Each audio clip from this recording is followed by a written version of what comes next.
Cosmos cosmonaut and mission specialist Kirill Peskov. To his left, our right, the pilot, Nichole Ayers. To her left, going to the right, is the commander, McClain. And then to the far right on the screen, mission specialist and JAXA astronaut Takuya Onishi.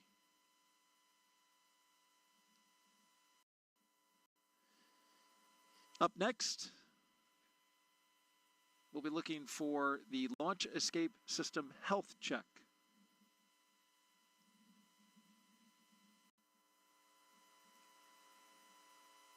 It's been a beautiful day so far here on the Space Coast, ahead of liftoff. Currently at 7:03 p.m. Eastern Daylight Time and 48 seconds. For those who like to know the detail.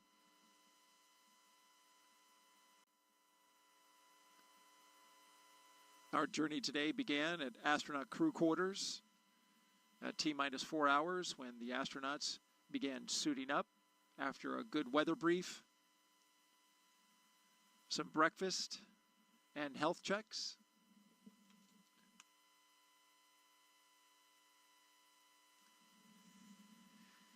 They got into their vehicles and traveled out to the pad. It took about 20 minutes.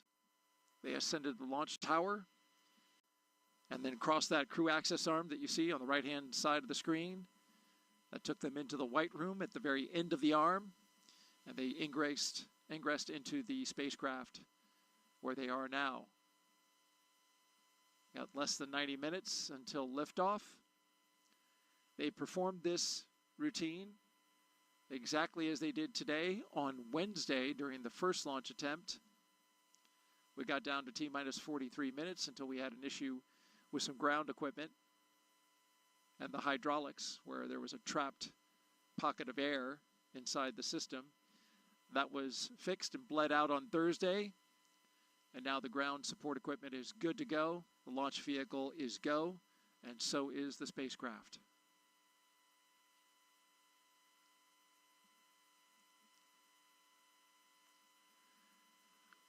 More recently, the umbilicals, you can see those attached. They're across the back of the rocket, actually, and into the transporter erector.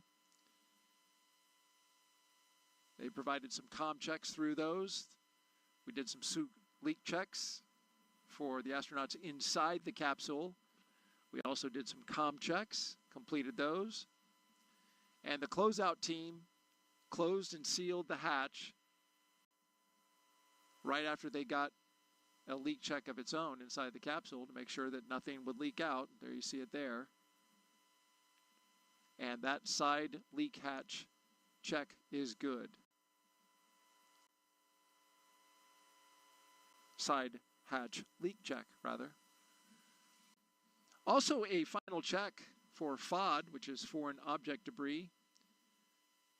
The closeout team carefully examined the area around the seal for the side hatch, and they have since left. They cleared out of the blast danger area, and now the only 4 people who remain inside the perimeter of Launch Complex 39A are right there on your screen. The crew for Crew-10.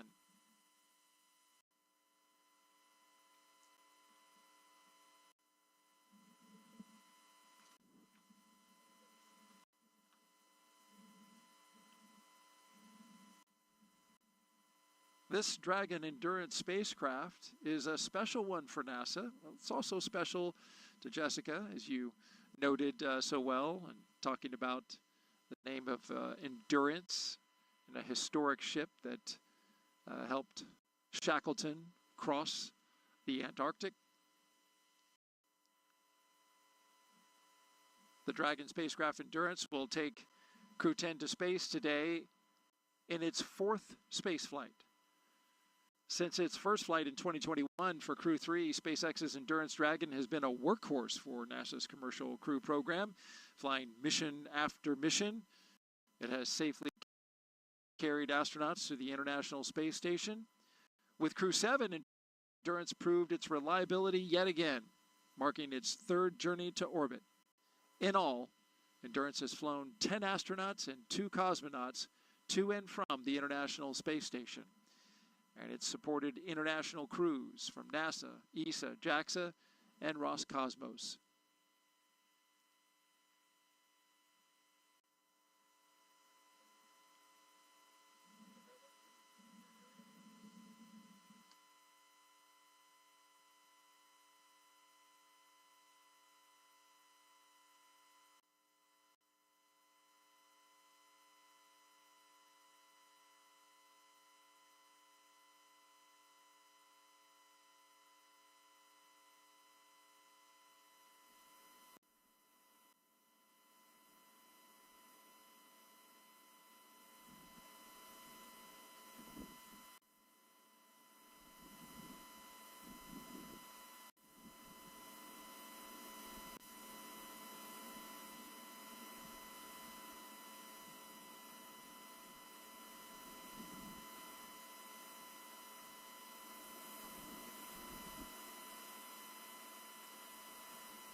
Live coverage of NASA and SpaceX's Crew-10 launch to the International Space Station.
We are T-minus 1 hour and 17 minutes and counting until liftoff of Crew-10 on a Falcon 9 rocket to the International Space Station.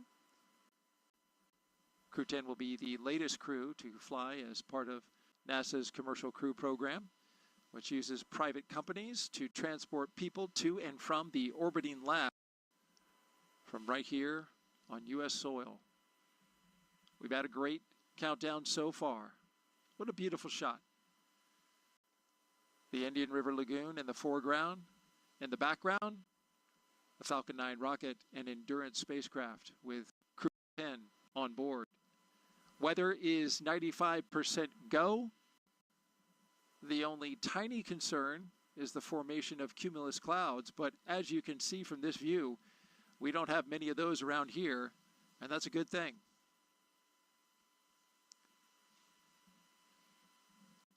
Excitement is starting to pick up as we get closer and closer to liftoff, and Jessica, it's been a good day so far. Yeah, absolutely. The weather looks perfect, and much to Vapor and other Air Force jet pilots' delight, no need for umbrellas today. That's right.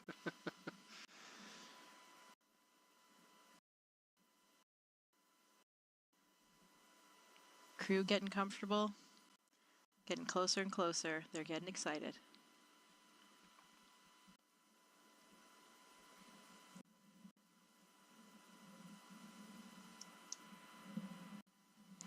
You know, Daryl, it's been 5 years since the Demo 2 mission, which was the first crewed mission of SpaceX, and that was an interesting timing. That was actually just after I left the ISS. I left in April of 2020, and Demo 2 occurred in May, and since then, we've had 11 crewed flights. This will be the 11th crewed flight, so this will be the 10th rotational flight for crew members after that Demo 2 flight. So pretty impressive that all of that has happened in that 5-year period.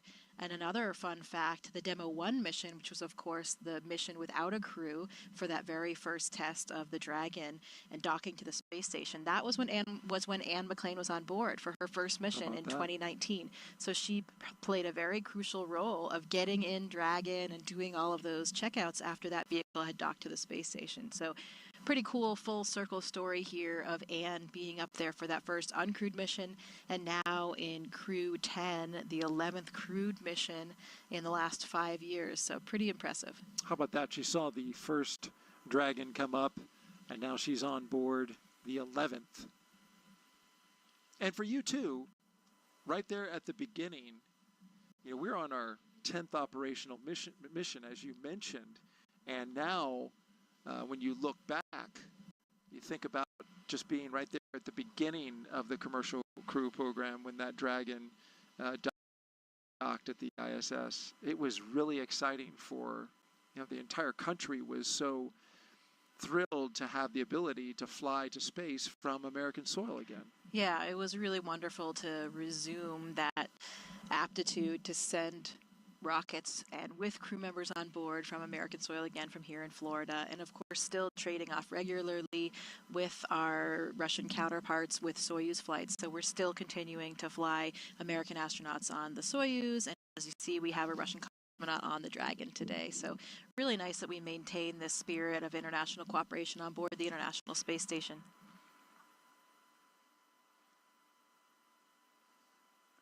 Especially, as we said, with that 50th anniversary of Apollo-Soyuz coming up in July. Another spectacular view. I think it's going to be a very beautiful launch day for all the people on the ground here in Florida.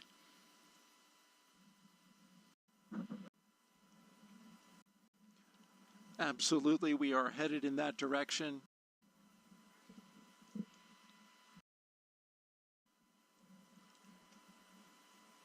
And hopefully so with the weather, because the weather gets a little iffy once we get into the weekend. So this is a prime opportunity to go. Just like that prime number 73 for Expedition 73. That's right. Let's grab another quick social question, Jessica. We're with Jessica Meir, NASA astronaut. Mohammed Therick asks, apologies if I didn't get your name correctly, what lessons from the Crew-10 mission will influence future astronaut rescue and contingency planning for the ISS and beyond? You know, I think for that one, there isn't really something... Launch control on countdown for crew awareness. We'll be commencing with fuel bleed in approximately 2 minutes. Expect some pressing and venting from the vehicle. And we can see the venting and that fuel bleed that's happening right now as it comes off the transporter erector. Sorry, go ahead. Yeah, so we talked a little bit earlier about how whatever vehicle you launch on, that vehicle remains docked to the International Space Station as your lifeboat, essentially as your rescue vehicle. Even though you launch and you're not going to land for 6 months or more, you have that vehicle there at all times in case anything happens on the space station, anything happens to a crew member that we needed to get the crew home safely. So we always have that rescue capability. From time to time, as you've seen in the last few years, we do have various situations emerge if there's a technical issue on a certain vehicle, for example. And so we do what we do best here at NASA, and that is adapt and reevaluate and replan. And to me, that has always been the most impressive thing of working at NASA. When I am most impressed about NASA, it's when we have these challenges, because you see NASA rise to the occasion and do what we do best: readapt and be flexible. And that's the same thing for all of these rescue missions. We will replan and do whatever we need to do.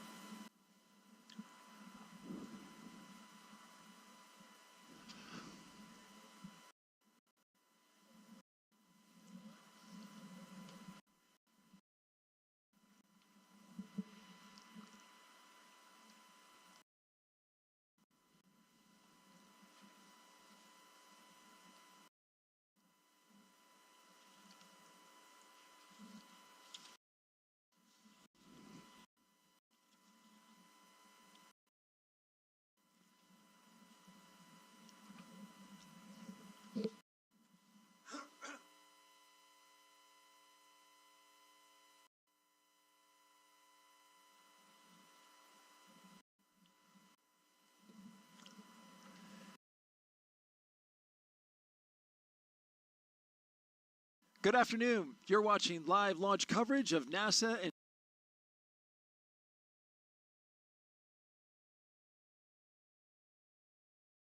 SpaceX's 10th rotational flight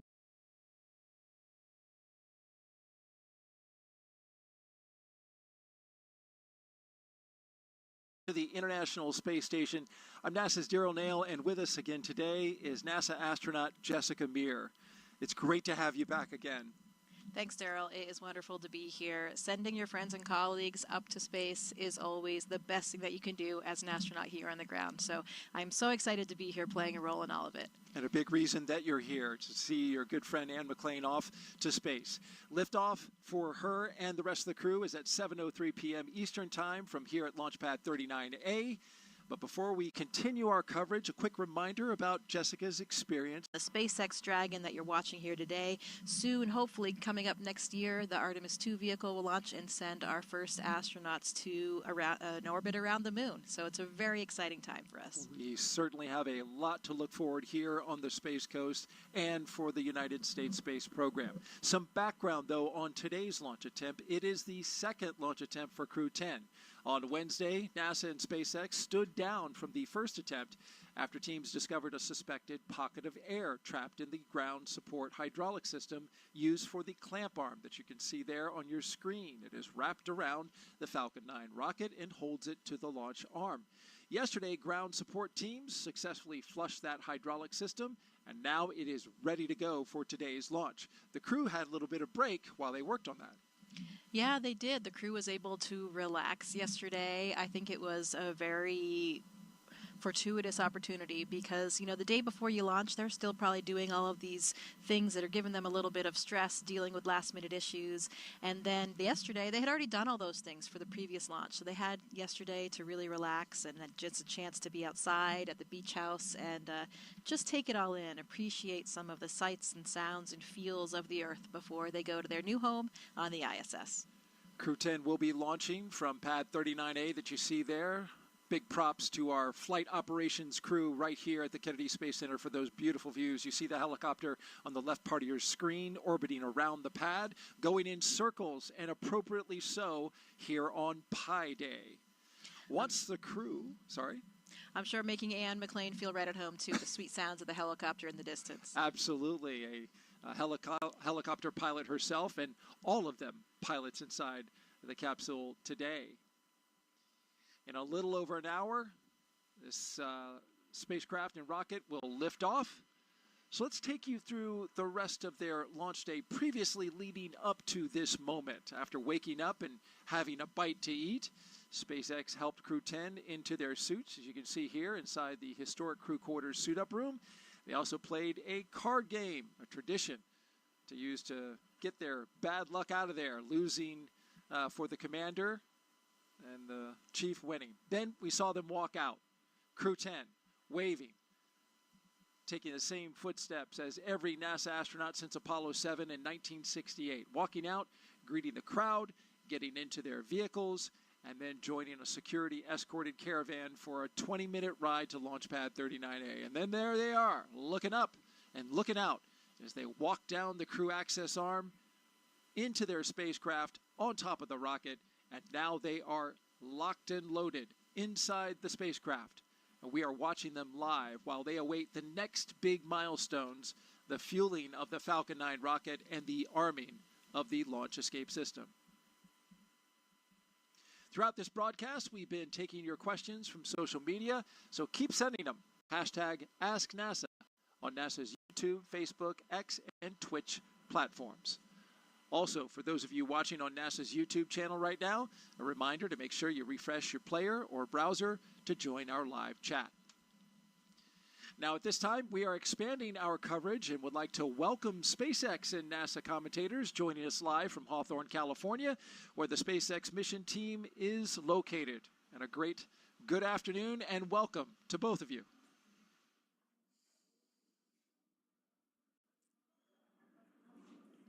Thanks, Daryl. I'm Jesse Anderson, a Senior Production Engineering Manager here at SpaceX. And I'm Anna Schneider with NASA Communications. We are excited to be joining you once again from Mission Control here in Hawthorne as we count down to liftoff of Crew-10 just over an hour from now. Of course, Crew-10 is our 10th operational mission with SpaceX, flying astronauts for long-duration missions to the International Space Station. Crew-10 will have 2 first-time flyers on board, as well as a veteran NASA astronaut and a veteran Japan Aerospace Exploration Agency, or JAXA astronaut. And the multinational crew represents 3 different space agencies, with NASA, JAXA, and Roscosmos all represented. Today's crew will fly aboard the Dragon spacecraft named Endurance, which previously flew the Crew-3, Crew-5, and Crew-7 missions. Overall, this will be Dragon's 46th visit to the space station and its 14th human spaceflight mission to the orbiting lab, which includes NASA's Commercial Crew Program missions and private astronaut missions with Axiom Space. We're also celebrating the 23rd anniversary of the founding of SpaceX today on March 14th, which also is Pi Day, a celebration of the mathematical constant pi.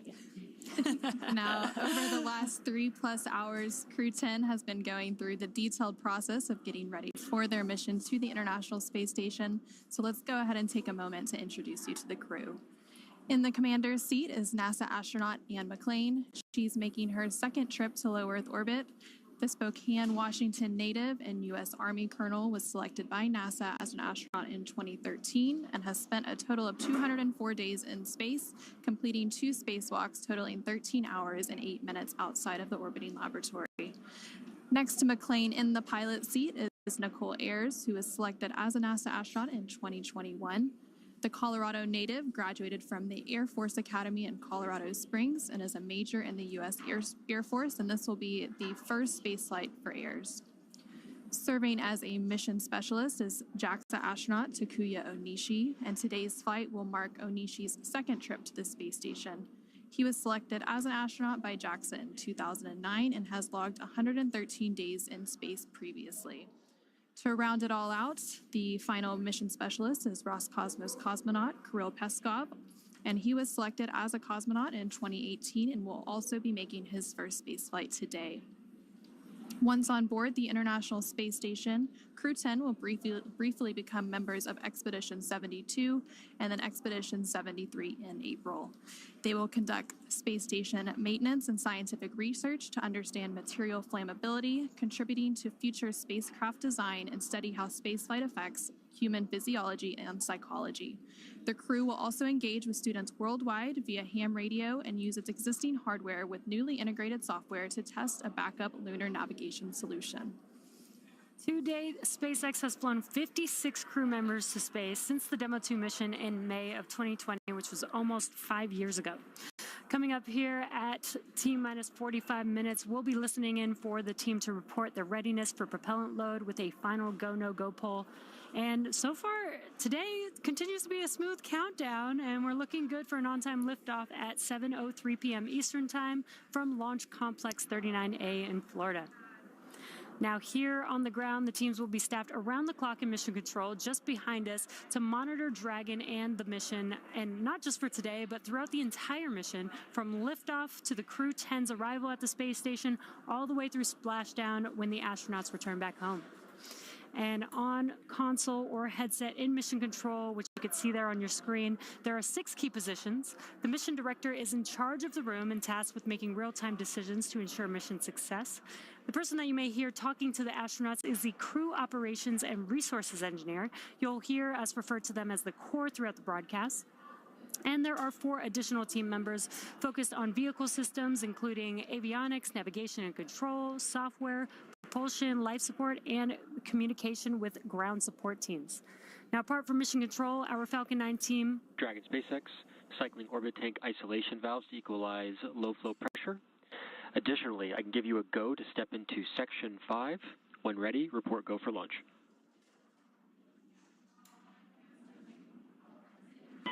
SpaceX Dragon, copy Section 5 and work. Just pausing for some comms between the core and Crew-10. Now, apart from mission control, our Falcon 9 team is currently located in the Launch and Landing Control Center at Hangar X. And we are now less than an hour until launch, and they are settling in for final checkouts, propellant loading, and getting ready for launch itself. Yep, and NASA has its very own set of team members at NASA's Mission Control Center in Houston, Texas, who have been preparing the International Space Station for Dragon's arrival. The teams in Mission Control Houston recently gave their go for launch, confirming that the station is ready to receive Dragon and the new crew. Following liftoff, today's flight to the space station will take about 28 hours, with Dragon flying autonomously the entire way. Docking is targeted for 11:30 p.m. Eastern, 8:30 p.m. Pacific, tomorrow, March 15th. And just like autopilot on a commercial aircraft, the crew always has the ability to take manual control of the spacecraft if needed. And before all of that happens, as the booster returns to the launch site and slows down from supersonic speeds, people in the immediate area may hear a brief double clap of a thunder-like sound known as a sonic boom. Similar sonic booms like this were heard during the return and landing of the space shuttle, and sonic booms like these are one of the hallmarks of reusable systems like Falcon. Here's what some of these booster returns have looked and sounded like on previous missions. I know a lot of people will be excited when they hear the sonic boom. And these are going to provide quite a show because you're going to hear those sonic booms.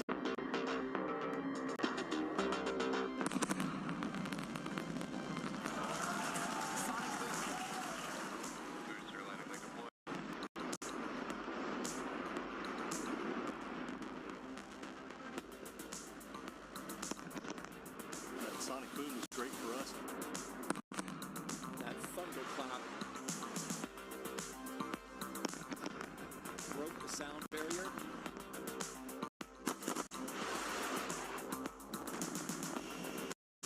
Side booster separation confirmed.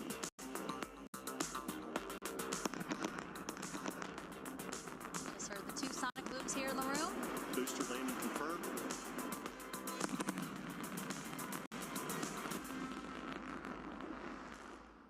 We are now at T-minus 57 minutes and counting to today's launch. While we wait, let's check in with NASA's Gary Jordan at Johnson Space Center to see how things are shaping up at Mission Control in Houston. Gary, how's it going? Hey, Jesse. Hey, Anna. Thanks for having me. Welcome again to Mission Control here in the Johnson Space Center in Houston, Texas. We're the hub of human spaceflight at NASA, and the team here is poised for launch and preparing for the crew to lift off and begin their journey to the orbiting laboratory. In the home stretch of rendezvous, NASA and SpaceX flight controllers will enter into what's called integrated operations. Both flight control teams will conduct a series of go, no-go polls for Dragon Endurance's docking to the International Space Station. Rotation missions like Crew-10 help NASA continue to maximize the important research and technology demonstrations made possible only in the International Space Station's unique microgravity environment. The space station is critical for NASA to prepare for future commercial low Earth orbit destinations and to understand and overcome the challenges of long-duration spaceflight necessary for a long-term presence on the Moon and crewed missions deeper into the solar system, including Mars. Now here's a closer look at the mission and what Crew-10 will have to look forward to during their stay aboard the International Space Station.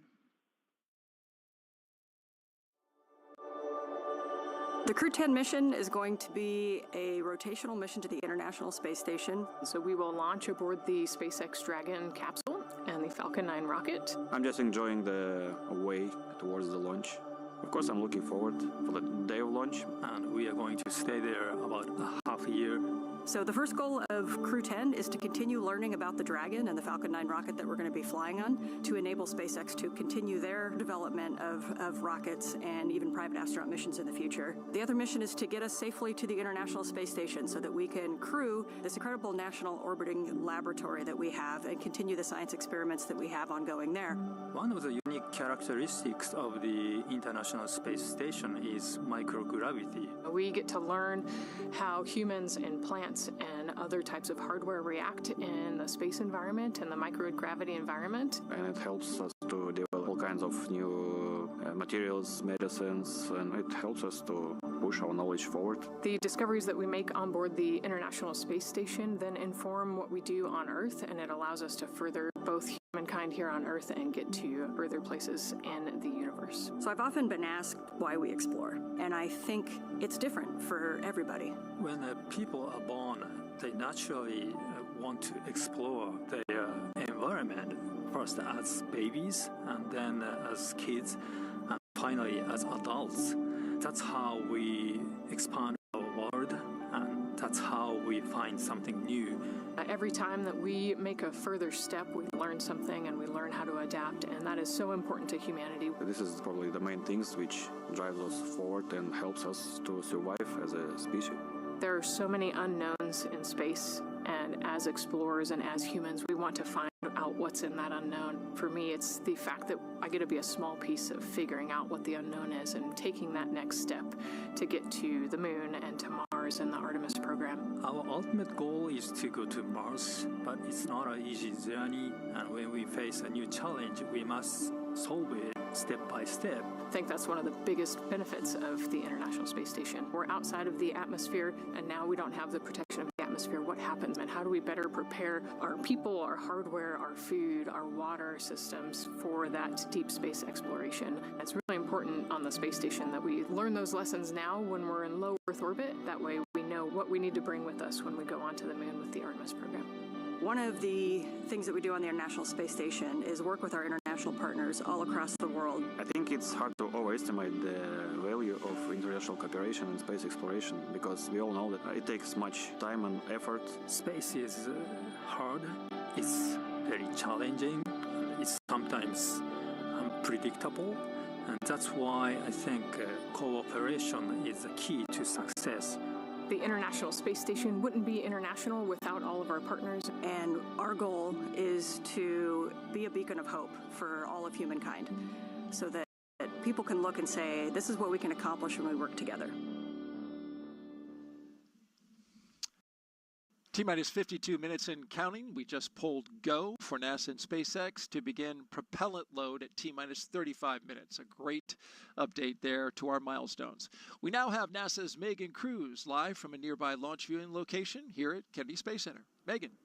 Hey, yeah, back here again today, and the weather is as beautiful as it was Wednesday, and the crowd as excited as ever to see liftoff in less than an hour. Now, we again want to bring in Mike Ravenscroft with NASA's Commercial Crew program. He's on console working the launch today over at Cape Canaveral Space Force Station. Mike, great to have you back. Hi, Megan. Happy to be here. All right, so again, thanks for stepping off console. When we spoke during Wednesday's launch attempt, there was a ground hydraulics issue. What was done to resolve that to get us to launch today? Yeah, Megan. So the team worked really hard on Wednesday during that first attempt to resolve the issue. Unfortunately, we weren't able to get there.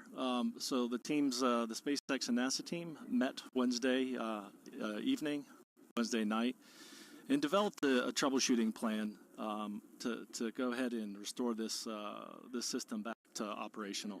So we went ahead and met, and Thursday they went off and executed that plan. They went ahead and opened up some of the valves, did some inspections, opened up some of the valves, and went ahead and bled the system. And then they did perform checkouts and performed the checkouts, and the system was nominal at that point.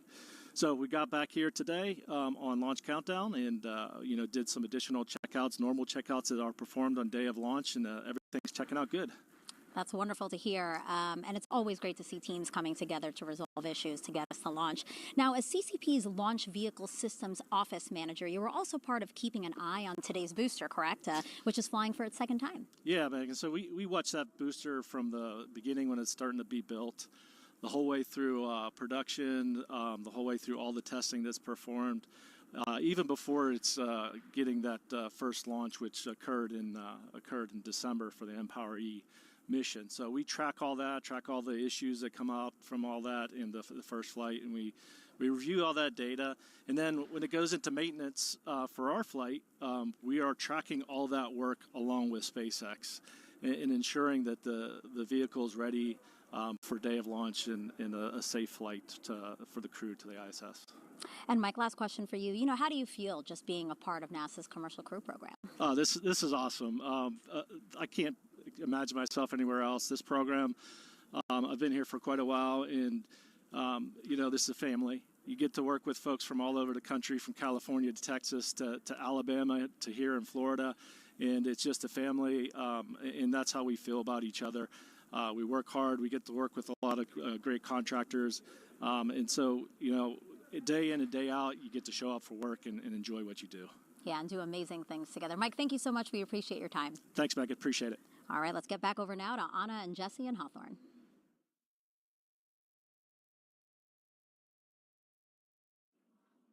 Thanks, Megan. Falcon 9 is the first orbital-class rocket capable of reflight. Together, Falcon 9 and Falcon Heavy have completed more than 450 launches and over 380 reflights. And today, the booster will be attempting to land at Landing Zone 1, which is just down the coast from the Kennedy Space Center in Florida. This will be the second flight of the first stage booster supporting the Crew-10 mission. Rapid reusability drastically reduces launch costs, helps increase launch frequency, and enables a wide array of new government, commercial, and scientific opportunities in space. Lowering the cost of access to space is helping take humanity's next steps into the solar system, whether in low Earth orbit, interplanetary, or even deep space. And when costs are lowered, government and commercial customers can launch more missions, which helps accelerate development. This also helps commercial satellite and private research customers afford to launch more projects to space, which helps stimulate innovation here on Earth. All this to say, reusability is the key innovation that is making space more accessible for the industry as a whole.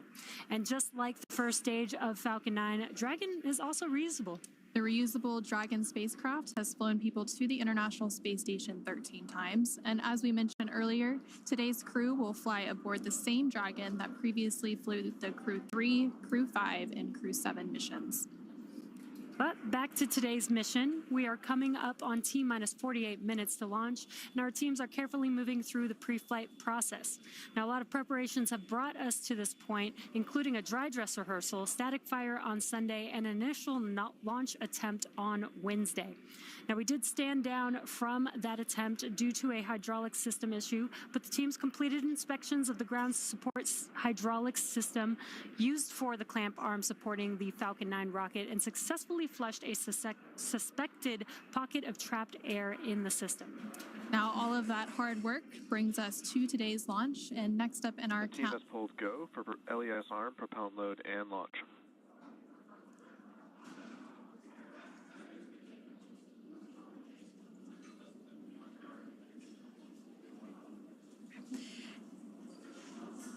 And there, you just heard that the team had pulled go for both prop load and for launch. So that was the next step in the countdown that we were waiting for, and that was from the SpaceX launch director, and they were calling up to the crew to let them know that we had received that go to continue with that prop load. And then as we mentioned earlier, the Dragon launch team, as well as key NASA launch members are in the Launch and Landing Control Center at SpaceX's Hangar X in Florida. And the launch director will also check in with the Dragon mission director, referred to as the MD, and the NASA launch manager to make sure everyone is on the same page and everyone is ready to move forward. Again, there's a lot of teams and a lot of moving parts to getting a launch off the ground. And so leading up to the final stages of launch today, you will hear various check-ins on that process. So right now, there on your screen, you can see Crew-10. They are on board Dragon, waiting to get the green light to stow the crew arm for the launch and arm the launch escape system. And we did just hear that go, so we should start getting a good view of that access arm moving away from the spacecraft pretty soon. Now on the range side of things, the range continues to be go for launch, monitoring the clearance area surrounding our launch pad as well as the air and sea space along the flight corridor. And as you can see in your on the left-hand corner of your screen, the weather is looking great for today's launch. Overall, weather is trending in the right direction, and we currently have less than a 5% chance of violation at our target liftoff time today, which is great. Our teams will continue to keep an eye on the weather, but we'll have a final pre-fueling weather briefing in about 20 seconds from now at the T-minus 45-minute mark. Now, weather is forecasted to be excellent on the Space Coast heading into today's launch opportunity. And again, the current forecast is greater than 95% chance of acceptable conditions at launch. Now, weather along the Atlantic T-minus coast... 45 minutes. Both control rooms go into lockdown and remain in that state until the launch escape system is disarmed. All operators are to remain at their console and maintain a sterile cockpit until MD confirms successful disarming of the launch escape system following orbit insertion or propellant offload in the event of a scrub. For non-urgent no-go conditions, brief the CE or LD and then approve aboarding the countdown. For urgent issues affecting the safety of the operation, operators shall call hold, hold, hold on a countdown net. Launch control will abort the launch auto sequence immediately and proceed in the launch abort auto sequence. At T-minus 10 seconds, launch control will be hands-off, relying on automated abort criteria for the remainder of the count. Operators advise the launch director whether structural breakup or fire is imminent or occurring per Dragon manual escape flight rules. Launch control, you may proceed with arming the crew for movement. Crew X's arm retraction starting. And that was the launch director performing a briefing with the crew. Sounds like everything is go for launch, and we're going to start seeing that crew access arm moving away from the vehicle here shortly. We should also see propellant load getting underway in just a few minutes as well. Again, our teams are staffed around the clock in Mission Control here in Hawthorne, Mission Control in Houston, as well as the Launch Control Center to monitor Dragon throughout its entire mission from liftoff all the way to Crew-10's arrival at the space station and then on its return home to Earth. And there you're seeing some great shots of the crew access arm pulling away from Dragon. Clear skies as far as the eye can see. Perfect weather for today's launch. Getting exciting over here.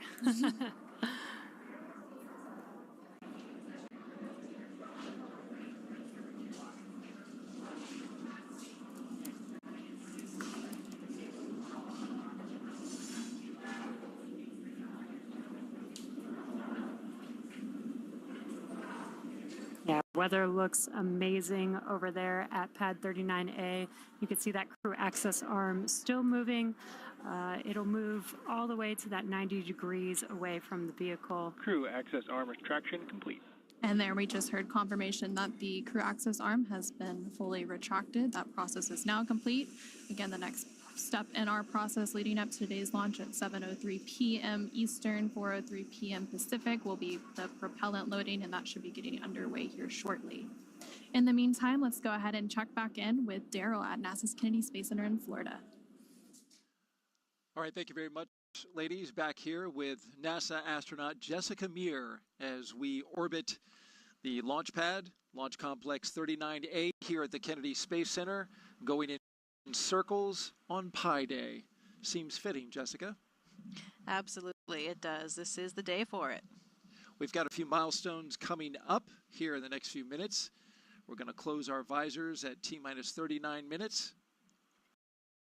and then start the process of getting that launch escape system armed. As we just saw, the crew access arm has moved away, so if there were to be an emergency, going through the crew access arm is one option up until the point in which the launch escape system is armed, and then it's off the top of the rocket. Yeah, that's right. That launch escape arm could actually swing back in just about 30 seconds, and during that time, the crew would actually be unbuckling their seatbelts and getting ready to egress, so that timing would work out. Just closed, arming the launch escape system. Copy, Dragon. You are go for 6.6 arm launch escape.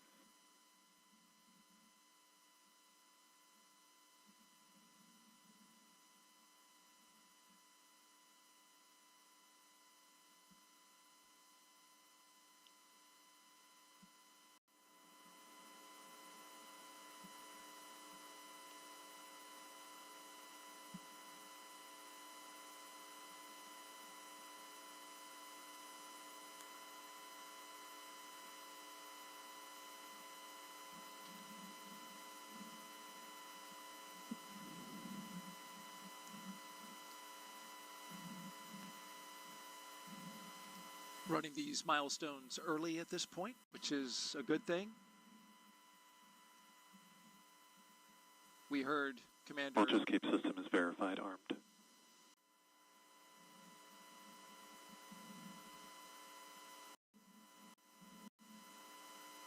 There we have the verification that the launch escape system is armed. A high energy system that could be very much needed in case something were to happen to the rocket. Yeah, that's something that the astronauts on board can actually hear. They can hear it being armed. They get this sort of loud thump that they hear. And of course, that launch escape system, it consists of 8 Super Draco thrusters. It's only used for an abort in this case. And it's armed 2 minutes before the loading of the fuel. And I'm wondering about your thoughts in this moment as you hear Commander Ann McClain get these systems ready. Your friend, your fellow classmate, getting ready to go. Yeah, I think things are getting very real right now. It's really interesting on launch day. You know, I know from my own experience, sometimes you actually have to remind yourself that it's actually launch day because you have been through this whole series of readiness and all of these checks and all the comm checks and all the physical actions so many times in various simulations. I remember on my launch, I really did have to remind myself. I'm looking at my monitor, I'm going through all of these different cues and the procedures, but then I would hear something, maybe the groan of the fuel in the lines or a slight movement of the rocket, and that was what made me realize, oh, wait a minute. At the end of this one, I'm not going to be going home and going to dinner. I will be in space. So perhaps that realization is kind of setting in for these 3 astronauts and cosmonaut. I'm sure it's a little bit different for Ann and Tak, who have gone through a launch before. Totally new for Nichole and Kirill. So a really nice blend of experience in that Dragon capsule today. And a beautiful scene outside as we head towards sunset. We'll be lifting off just before then at 7:03 p.m. Eastern Daylight Time. Sunset right around 7:30. It should make for a beautiful launch for those who are gathered in the area to watch. The sky will become lit up as the sun dances with the exhaust from the Falcon 9 rocket. These launch escape systems that we're talking about are, of course, a vital component of any vehicle that contains astronauts on board. And it's something that we hope, of course, to never have to use. But the few times historically when we have had to use them also provide such a testament, such a great test of that system. I remember very well Nick Hagen, Alexei Ovchinin's abort on the Soyuz that happened in 2018. I was in training at the time in Star City, and that abort happened when they were at about 30 miles up, and they ended up going up to about 50 miles and then landing safely due to the very reliable, highly functioning abort system. Search and rescue teams were there to pull them out in about 10 minutes, and a really stressful day, of course, for everybody. And thanks for venting for propellant load.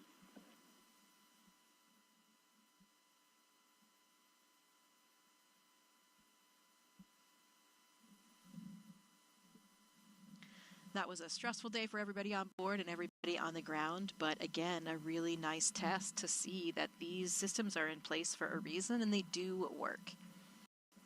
McCain went to space that day and came right back. And fortunately, everything went well, and he was able to return to the ISS, and he's up there now. Yeah, he's up there right now waiting for this mission to join him. I know that he's very much looking forward to giving Anne and her crew a big high five, especially for those 8-ball classmates, but really for everybody on board. We joke in our class that, you know, Nick launched 2.5 times so far for his 2 missions to space, but he's got a little bit of extra experience.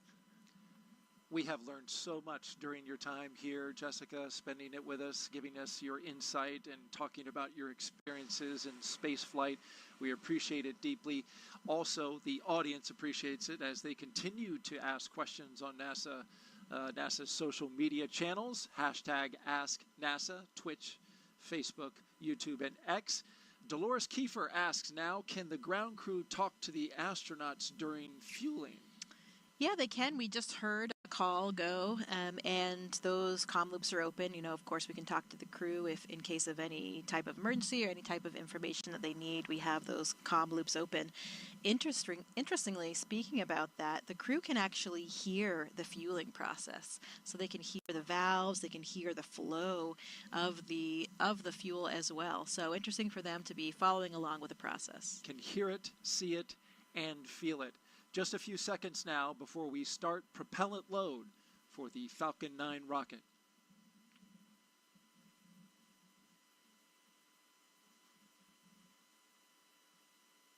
The launch auto sequence has started. And here we go.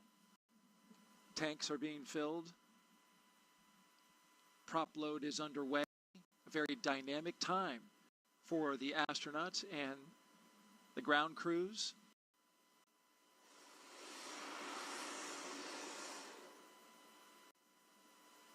For this countdown today, we got a little further and have gone further than our attempt on Wednesday, which stopped at T-minus 43 minutes. We are now T-minus 34 minutes, and everything is looking good.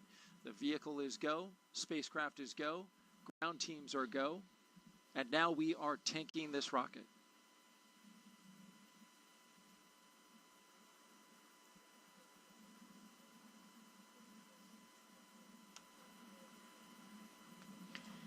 So this crew is hearing those sounds. As we mentioned, they can hear the fuel flowing through the valves and flowing through the pipelines. And this is a rocket-grade kerosene called RP1 and also liquid oxygen. That is the fuel for this powerful Falcon 9 rocket today. 1.8 million pounds of thrust once the rocket takes off. Thanks to our Kennedy Space Center flight operations team for these beautiful helicopter shots. Doing a great job. Let's go back now to Hawthorne, California, and join our commentators there.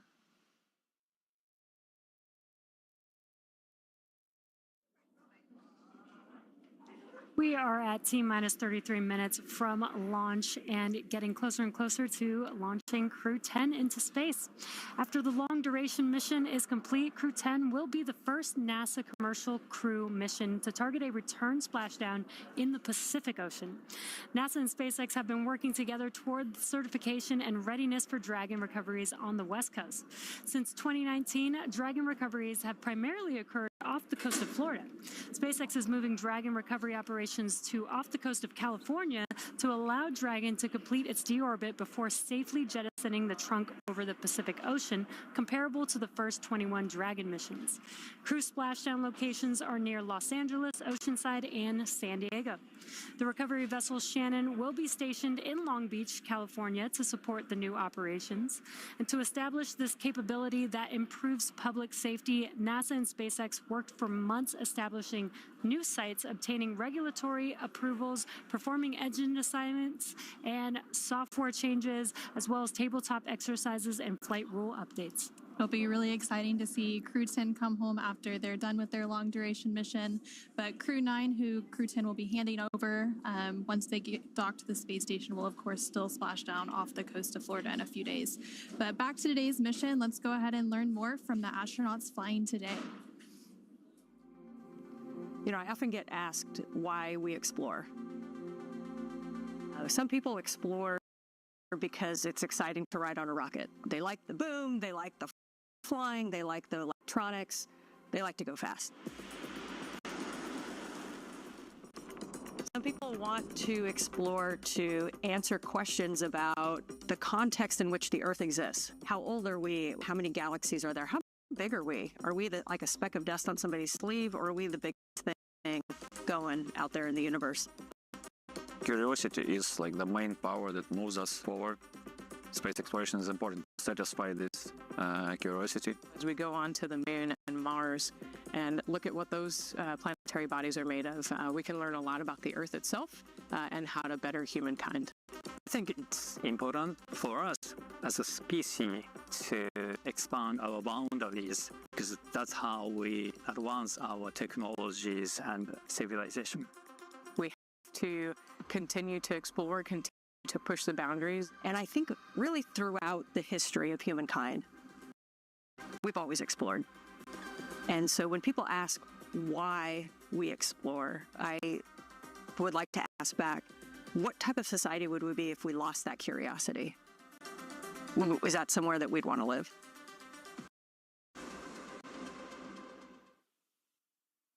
Space Center in Florida, I'm Daryl Nail, joined by NASA astronaut Jessica Meir. So good to have you here. Here's more about the crew that's going into space today. I'm Daryl Nail with NASA. Welcome back to the Kennedy Space Center in Florida, here with NASA astronaut Jessica Meir. Here's more about the crew that's going into space today. NASA astronaut Ann McClain, she is your Crew-10 commander, making her second trip to low Earth orbit. The Spokane, Washington native and U.S. Army colonel was selected by NASA as an astronaut in 2013 and has spent a total of 204 days in space and completed 2 spacewalks totaling 13 hours and 8 minutes. She's very competent and, as you've described, a very excellent leader. Absolutely, a natural leader, and it is so thrilling to be here watching her do what she was born to do and leading this crew to space today. Sitting next to her is the pilot for Crew-10, NASA astronaut Nichole Ayers. She was selected as a NASA astronaut in 2021. The Colorado native graduated from the Air Force Academy in Colorado Springs and is a major in the U.S. Air Force. This is her first space flight, and she's pretty excited about it. Absolutely. Takuya Onishi. He is the JAXA astronaut, serving as a mission specialist. Today's flight will mark Onishi's second trip to the space station. He was selected as an astronaut by Japan Aerospace Exploration Agency in 2009 and has logged 113 days in space, and he will eventually be the station commander. Yeah, that will be a very nice moment to see as Anne hands over those leadership reins over to Tak. Transfer of controls from her as the commander of the SpaceX vehicle over to Tak to be commander of the space station. So great opportunity for leadership for both of these experienced crew members. And the second mission specialist is Kirill Peskov. The Roscosmos cosmonaut was selected as a cosmonaut in 2018 and will be also making his first spaceflight today.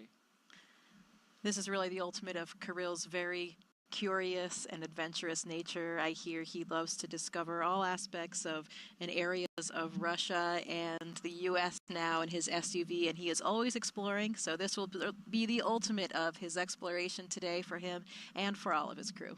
And all 4 of these crew members are pilots.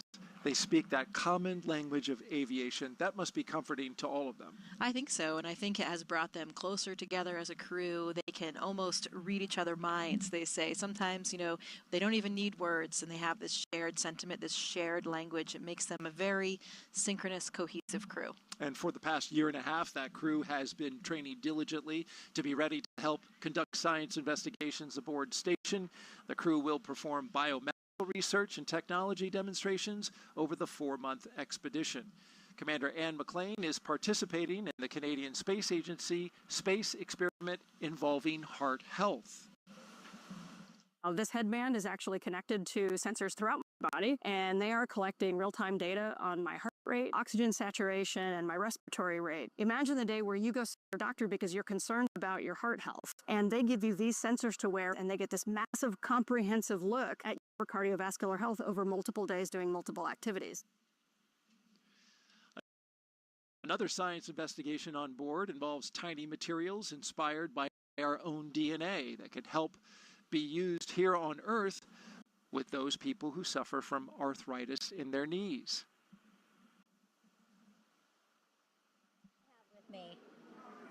Let's go back now to Megan Cruz, who is standing by with NASA Acting Administrator Janet Petro.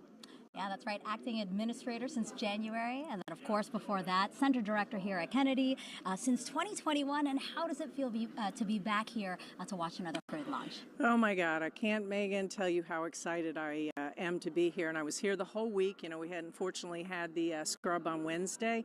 But I cannot explain the feeling of coming back home. You know, I love this center. I love this workforce. I love the mission that we have here at the center. So it's very exciting. You know, in D.C., it's not my normal job jar down here at the Kennedy Space Center being center director where, you know, I had the workforce and the mission. So I'm super excited to be back here and to be able to witness this launch later tonight. Yes, absolutely. Launch is going to happen here shortly. And, you know, I know we've been talking about this a lot on the podcast that every single member of Crew-10 is a pilonaut. Yes, actually. A pilot, as are you. Did you get to talk to the crew? I see that you signed your hat. I absolutely did. So I got to see them a couple times. So when they landed at the landing facility here, I got to see them and greet them. And that's where they gave me this hat, which is so cool. I've never gotten a present from a crew before. So Crew-10, hats off to them for giving me, and they did sign it. And then on Tuesday, we got to go what's called Behind the Glass tour and talk to them. They're behind a glass because they're in quarantine, and we got to talk to them and ask them questions and talk to them and just see how they were doing. And so that's pretty special. So I got to talk to all of them, all of those pilots there, and they are super excited, ready to go. Yeah, and speaking of excited, you know, we have NASA astronauts Sunny Williams, Butch Wilmore, Nichole, plus Roscosmos cosmonaut Alexander Gorbanov. They're going to come back shortly after Crew-10 arrives on station. During a live press conference from station recently, Butch and Sunny said they're going to miss space.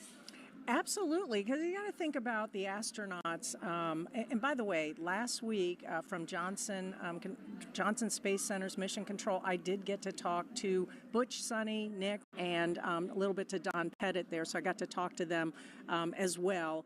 But you got to figure they, you know, to be selected and trained and the passion that they have to go to space, you know, for them, it's got to be, this is what they do for a living. Mm-hmm. This is what they're going to do. And in fact, I would bet they might have some mixed emotions for leaving because, you know, every time you get to go to space, which is what all astronauts want to do, you never know. It might be your last time because you might not be selected for another mission or whatever. So I bet they have mixed emotions leaving their colleagues up there at the space station. I'm sure they're anxious to get home and put their feet on Earth and spend time with their family, but I think that they have enjoyed their time in space. You know, when I said behind the glass to Butch and Sunny a while ago, I asked them, and they had told me that they hope they get to stay a little bit longer than 8 days in space. That was at their behind the glass. Now, I don't know if they meant to stay as long as they got to, but I know that they are a valued member of this expedition crew, and they've done amazing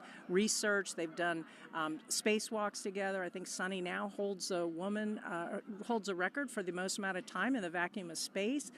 So they have to be very, very proud of what they've accomplished. They were very much integrated as a crew and did a lot of work on the station, research and science experiments. Yeah. And so, yeah, I think they're going to miss space. I think so. Well, Janet, no mixed emotions It was great seeing you. I'm going to put this in a jar of memories of today because this was wonderful and we're about to see launch. All right. Thank you, Megan. All right. Bye-bye. All right. We'll send it back to Daryl and Jessica. All right. Thank you both. And just behind them, as you saw in that shot, was the Vehicle Assembly Building, a very iconic building here at NASA, where we recently reached a major milestone in NASA's Artemis program. That's, of course, preparing for the first crewed mission around the moon in over 50 years. Engineers finished stacking the twin solid rocket boosters for Artemis 2. These 177-foot tall boosters will provide most of the 8.8 million pounds of thrust needed to launch 4 astronauts on a 10-day lunar journey. There's a shot of the core stage, which they're starting to work on now. Since November, crews have used a massive crane to lift and assemble those booster segments. They're each packed with avionics and motors that will safely detach after launch. Now, with the completion of that, they're going to focus on the SLS. Artemis 2 will carry NASA astronauts Reid Wiseman, Victor Glover, and Christina Cook, along with Canadian astronaut Jeremy Hansen, on a mission around the moon. So here's Jeremy now with a little more about that.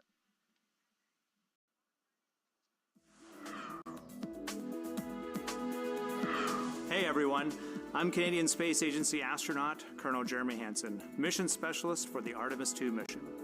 I'm here at the Johnson Space Center here in Houston, Texas, where we normally do most of our training. But every once in a while, we like to change it up a bit. Reid, Victor, Christine, and I recently spent several days in Iceland trading in our spacesuits for hiking gear to study its geology and surroundings. Why Iceland? Well, as you can see, it has a similar landscape and terrain to the moon, with various volcanic rocks like basalts and breccias, and has limited to no vegetation. The Nordic island has been a lunar training site for NASA astronauts since the days of the Apollo missions. My crewmates and I teamed up with scientists and geology experts to explore the huge boulders, formations, and volcanic craters across the lava fields. During our journey, we stopped at various spots to discuss what we observed. Some of the really fine material is compacting into what's like the glue holding this together. And even tested different types of tools to collect rock samples.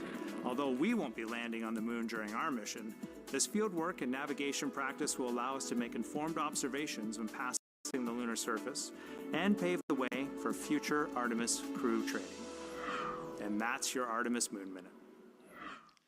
For more Artemis updates, scan the QR code on your screen right now, or visit nasa.gov/Artemis-Roman numeral 2 or II. You don't have to worry about getting updates there, though, because, Jessica, you are friends and former classmates with both Victor Glover and Christina Cook. Yeah, that's right. They are my astronaut classmates, like brothers and sisters, and it has been so exciting to see this Artemis journey. I was here for the Artemis 1 launch, and that just made it all so real. We saw the hardware, we saw the vehicle, we saw the launch, and we knew that the next time that vehicle launched, it would be with my friends and colleagues on board. So it was an incredibly exciting moment for all of us as astronauts. That launch coming in February of 2025, currently scheduled on the calendar. Let's go back now to SpaceX in Hawthorne, California.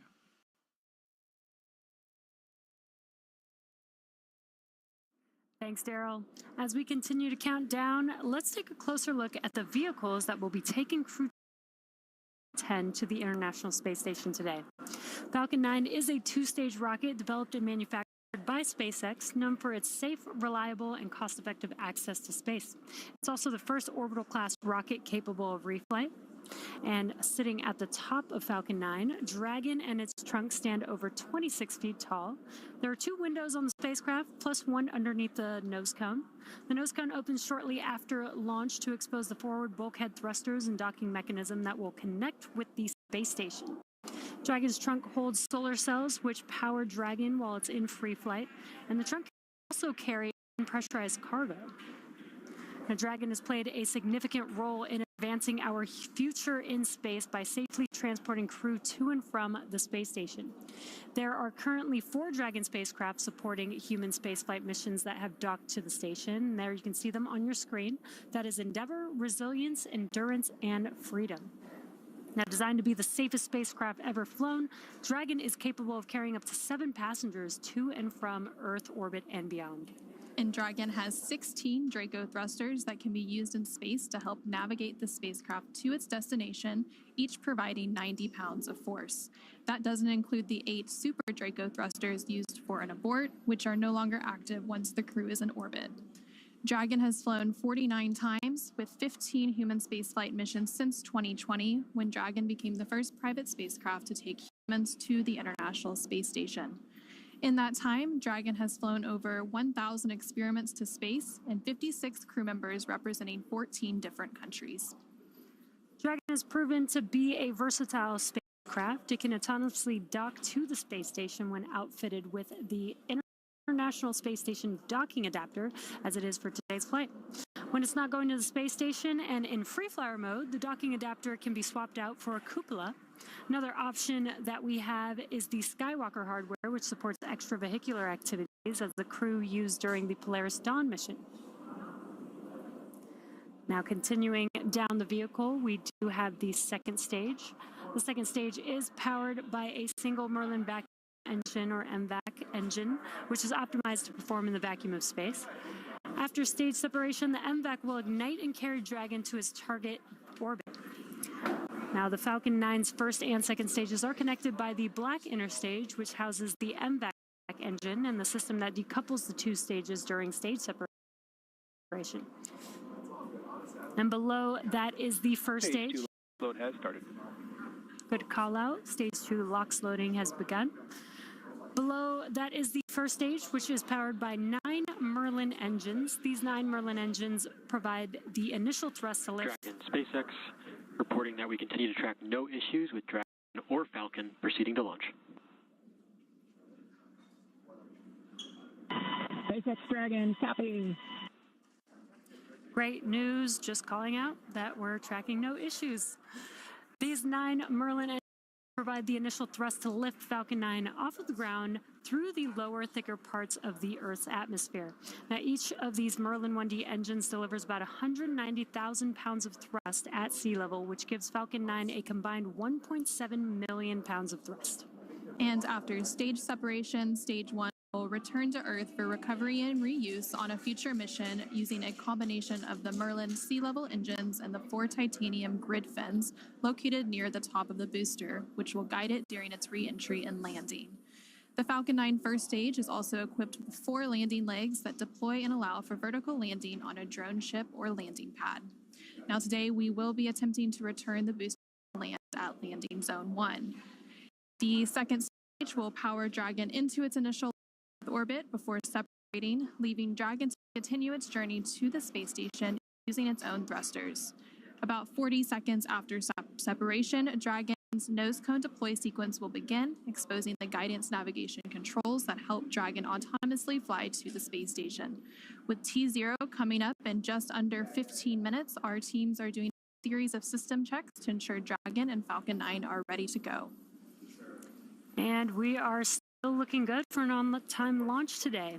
Both Dragon and Falcon 9 continue to be healthy.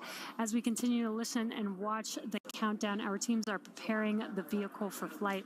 Propellant loading of both RP1 and liquid oxygen began at T-minus 35 minutes.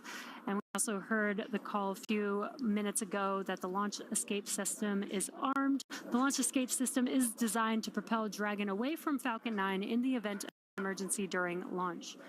Now, the range, which is monitoring the keep-out zones among other key flight requirements, also continues to report no issues, and they are go to support today's launch.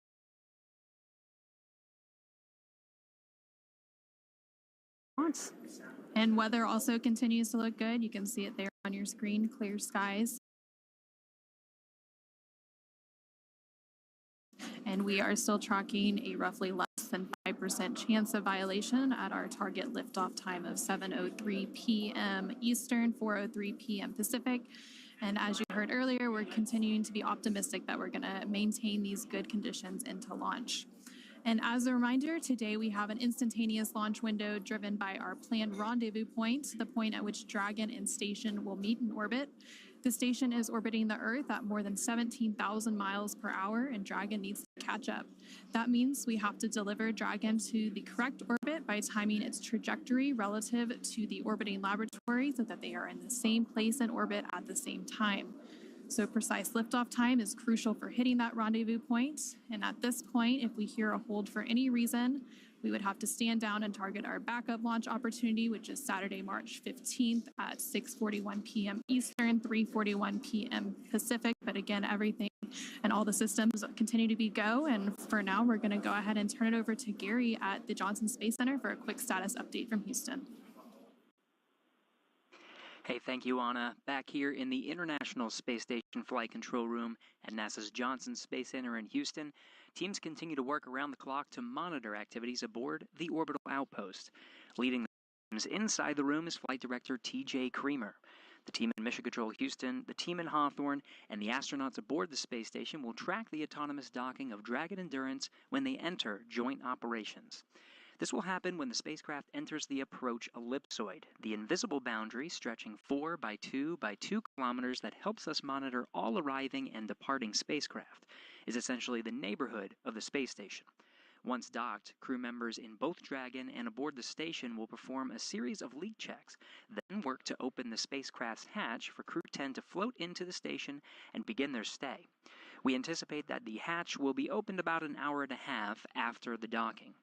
When they enter the orbital outpost, Crew-10 will be greeted by the rest of their Expedition 72 crew and will come together for opening remarks. That's all from us here in Mission Control as the anticipation continues to build for launch in under 20 minutes. How's it looking on the Space Coast, Daryl? We're looking great, Gary. Looking fantastic. We've got fantastic weather, 95% go. You see the beautiful shot outside of the pad there, the rocket and the spacecraft. When it launches today, the crew aboard the ISS, the destination for today's launch, will be about 260 miles over top of the west coast of Australia, so too far to see the launch. It's nice to see a rocket go off when you're on the ISS, but unfortunately it won't be the case this time. Oh, yeah. It is a wonderful thing to see when your crewmates are heading towards you. I remember a photograph that Christina Cook took of my Soyuz approaching the station, and one of these incredible opportunities that you could see that outline of the trajectory of the Soyuz as it approached, and it's such a beautiful image. It's a shame they won't be able to see it, but they will be so excited to have their crewmates come on board. And we're about to hear from the crew here before launch. We'll hear from them after launch. It'll be special. They have some important things to say. Oh, absolutely. I am very excited to hear these final thoughts coming from the entire crew right before launch. Okay. All right. With that, we'll send it back to SpaceX in Hawthorne, California.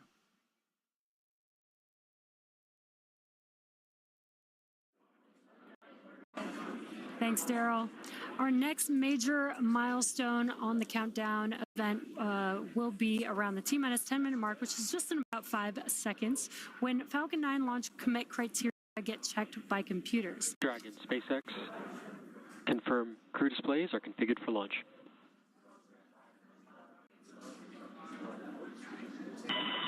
SpaceX Dragon, displays are configured for launch. And with that, this is the pilot, Nichole Ayers. And on behalf of Crew-10, we'd like to say that today we celebrate the countless individuals all over the world that have made this journey possible. To the engineers, instructors, flight controllers, scientists, and leaders who worked tirelessly to get us here, thank you for your dedication to the safety and success of this mission. And a special thank you to our friends and families for your unwavering love and support. This mission is a testament of what humans can achieve when we work together. Go Crew-10!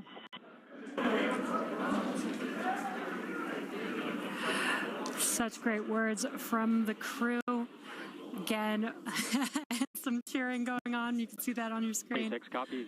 And from the entire SpaceX team here, it's been a pleasure working together to prepare for this mission. And from all of us, good luck, Godspeed, go Crew-10, and enjoy the ride.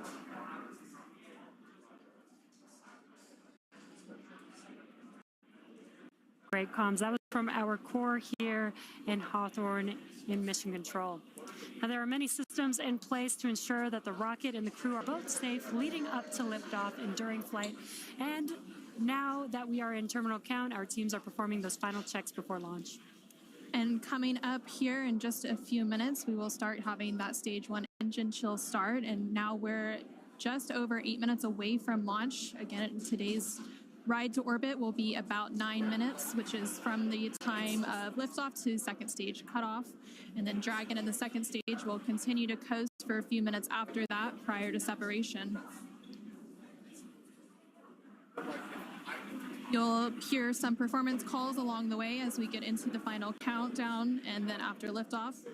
And these are SpaceX flight controllers reporting on trajectory, speed, booster performance, and other key milestones. So some of the callouts you will hear after liftoff are a combination of letters and numbers, which will mark different abort zones throughout the flight up the eastern seaboard. The first two are 1 Alpha and 1 Bravo, which are abort modes available while the first stage is firing. And then the next round of numbers and letters you'll hear are 2 Alpha through 2 Echo, though you'll only hear the 2 Alpha calls on the public loops, and those will come into play once the second stage kicks in. And then diverting a little bit from the other naming system, you will hear the call out Shannon, which refers to Shannon, Ireland. And this call means the crew could target off the coast of Ireland if they needed to abort late in the second stage burn. And you'll continue to hear those different callouts along with key performance callouts from the guidance, navigation, and control officer along with the propulsion lead. We're now just under 7 minutes away from launch. Engines are chilling in for flight. And we just heard that confirmation that the stage 1 engine chill has started. Yeah, exactly. That call out is because we are flowing a little bit of liquid oxygen into the engines. That's to help prepare the vehicle or the engines for the full flow of liquid oxygen into the engines. That makes sure that we don't shock the system at that full flow. Now we are still loading. At liftoff, Falcon 9 is consuming about 700 gallons of fuel per second. So engine chill helps us prevent that thermal shock into the engine. So again, we have passed that T-minus 7 minute mark. Next call out will be stage 1, RP1 loading complete, which we just heard that. And the RP1 is densified kerosene or rocket fuel that will propel the crew into orbit. All of that RP1 is now fully loaded into the rocket, and since we previously heard that second stage loading was completed. We are still loading the liquid oxygen or LOX onto the first and second stages, and this is the oxidizer needed to combine with the densified kerosene that just finished loading. The RP1 liquid propellant needs an oxidizer to combine with in order to ignite. The Falcon 9's fueling lines has started. That strong back lower has now started, and again, that strong back provides access to Falcon 9's fueling lines and both propellant load and the different gases being loaded on board. And what you should see on your screen is there's those clamp arms that are around the second stage just below Dragon. They're going to open up, and once they're fully open, then that strong back, the TE, can begin to recline away from the vehicle.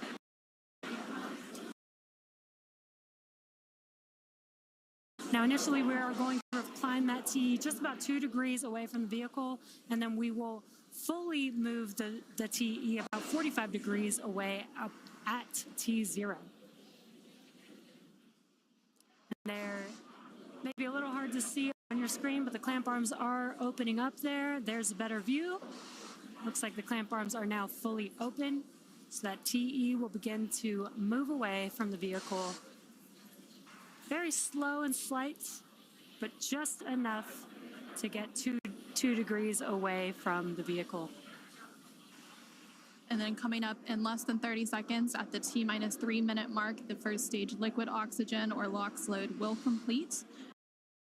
And we'll continue to check through a couple more fueling milestones, including one around the T-minus 2 minute mark before flight, where we'll hear liquid oxygen loading is complete on the second stage. And now you see all of those white clouds on your screen. Those are clouds of vapor, and they're completely normal, and we'll see them continue to build up as we get closer to launch. This is because liquid oxygen is super chilled, so a little of it will boil off in the warmer Florida air.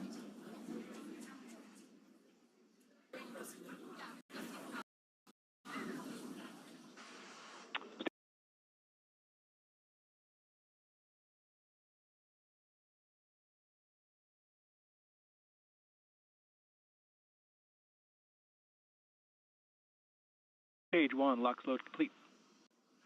Great call out there. Stage 1. Count.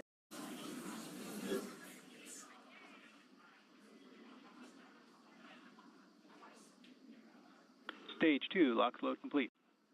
We just heard confirmation that the Stage 2 liquid oxygen loading is now complete. We are under 2 minutes away from launch. Gas closeout has also begun. So we're now isolating all of the feed lines for the different gas systems from the Falcon 9 rocket. And those gases will then get vented overboard through umbilicals and the strong back. And you just heard that call out that Dragon is an automated aisle. Expect loud venting. You can hear that venting now. Obviously, rockets are very loud, and the sound can impart pressure loads back on the rocket itself. A ton of water absorbs and prevents the sound from hitting the structure and reverberating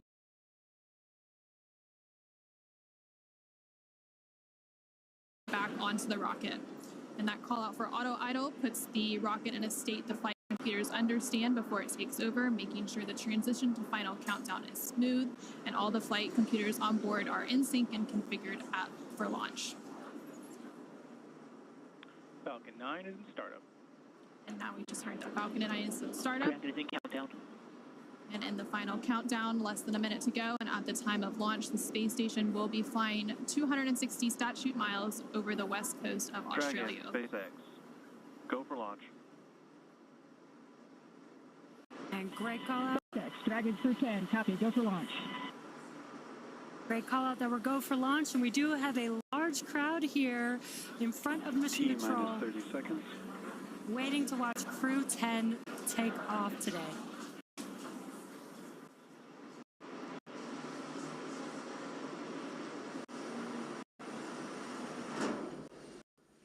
T-minus 15. T-minus 10. 8. 7. 6. 5. 4. 3. 2. 1. Ignition and liftoff. Go SpaceX. Go NASA Crew-10. Copy 1 Alpha. International Space Station. 1.1 million pounds of thrust now propelling Falcon 9 and Crew-10. And we're continuing to get good call-outs on the first stage performance so far.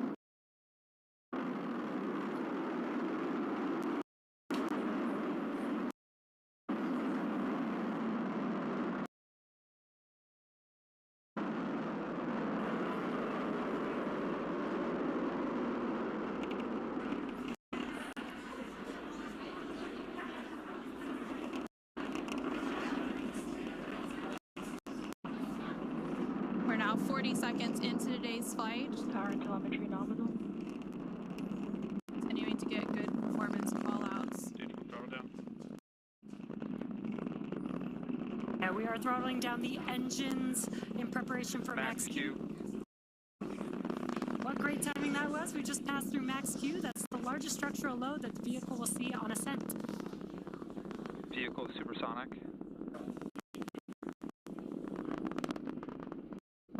Stage 1, throttle up.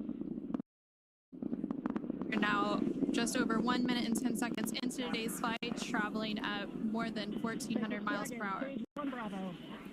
And we just heard that call out for Juan Bravo, which means we're in the second and final abort mode for the first stage, continuing to get good performance. And the crew already pulling over 2 Gs. Next up, we'll have a couple of events happening in rapid succession. Chill started. First will be that engine chill on the second stage impact engine, which we just heard. And then we'll have MECO, or main engine cutoff, where the 9 engines stage will cut off ahead of the first and second stages will be separating from one another. Then the single Merlin vacuum engine on the second stage will ignite and continue to carry Crew-10 to orbit while the first stage begins its journey back to Earth. Now we're just 2 minutes into today's flight. The vehicle is traveling just under 4,000 miles per hour. We're just about 20 seconds away from those events that Anna just mentioned. The 9 Merlin engines will shut down here in just about 10 seconds for MECO, stage separation, and SES-1.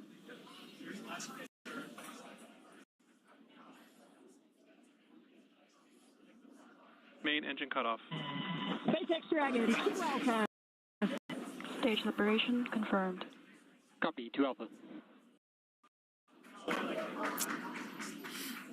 Great call-outs and incredible views there on your left-hand screen. On your left-hand screen, you can see a view from stage 1. And an extremely excited crowd here in Hawthorne. Awesome views of that boost back burn on the first stage, as well as the MVAC engine igniting on the second stage. Great views there. Now the booster is in its boost back burn. This is the first of 3 burns as it makes its way back down to Earth. This will last about 45 seconds. And the Crew-10 crew is still on board Dragon, attached to Falcon 9 second stage, which you can see there on your right-hand screen. And we're now at 3 minutes and 20 seconds into today's flight. The vehicle is traveling about 6,500 miles per hour. They are on their way to the space station. And we did have that confirmation coming up of the boost back shutdown, and then coming up at the T+6 minute mark. And there we have our first images of the crew inside the Dragon spacecraft as they make their way into orbit. And the crew Dragon, SpaceX, nominal trajectory. Continuing to get good call-outs. SpaceX Dragon, copy nominal. The stage 2, it continues to be on power with in its firing until we get to that second stage engine cutoff around the 9-minute mark of flight. About 5 minutes of flight to go before Dragon will be flying free.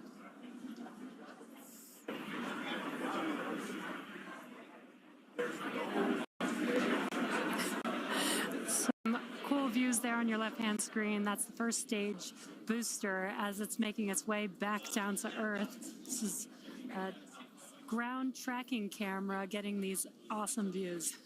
And on the right-hand side of your screen, you can see that lone Merlin vacuum engine of the second stage continue to get good performance on the second stage. And the crew's G-loads will dip right when we hit the separation events, and it's going to continue to build up until then. Dragon, SpaceX, nominal trajectory. SpaceX Dragon, copy nominal. We're now at 5 minutes into today's flight with a liftoff at 7:03 p.m. Pacific, 7:03 p.m. Eastern, 4:03 p.m. Pacific. Continuing to get good call-outs as Stage 1 makes its way back to Earth, and Stage 2 continues to fire, propelling Dragon into orbit. If you're just now joining us, the 4 members of Crew-10 launched from Launch Complex 39A at Kennedy Space Center in Florida. And they're currently on board Dragon, still attached to Falcon 9 second stage, which you're seeing there on your right-hand screen. On your left-hand screen, the first stage vehicle is making its way back down to Earth. It already completed the first of 3 burns as the boost back burn, and the next event coming up for that vehicle is going to be the entry burn. Dragon, SpaceX, nominal trajectory. Great call-outs there. That entry burn is coming up. SpaceX Dragon, copy nominal.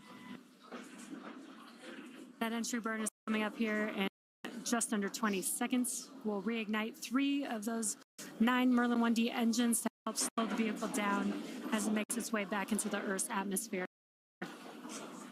We're now just over 6 minutes into today's flight as Dragon and the second stage continue traveling at over 12,000 miles per hour, making their way into orbit and on the way to the International Space Station.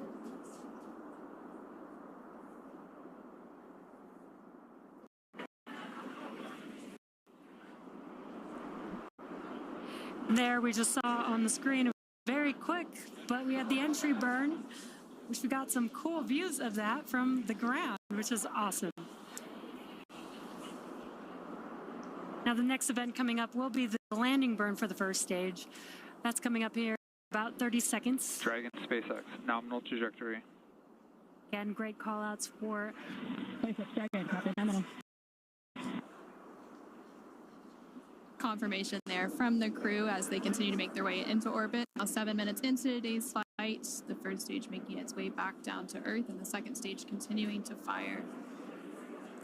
This is an awesome view. Let's see if we can see the center engine relight for that landing burn here in a few seconds.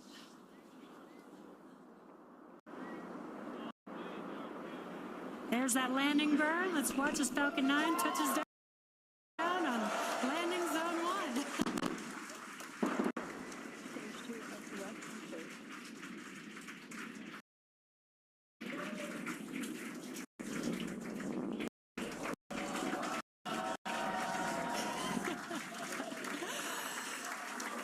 And the crowd here is excited to see Falcon 9 touch down on landing zone 1. And now that the first stage has made its way back to Earth, we're about a minute away from the second engine cutoff, which we're expecting around the 9-minute mark of today's flight. We're continuing to get good call-outs, and Dragon and all of the systems on the vehicle are performing as expected. Just over 8 minutes into today's flight, traveling more than 21,000 miles per hour. Terminal guidance. Hearing good call-outs. We're about 30 seconds away from that second engine cutoff, and then shortly after that, about a minute or so later, we will have orbital insertion.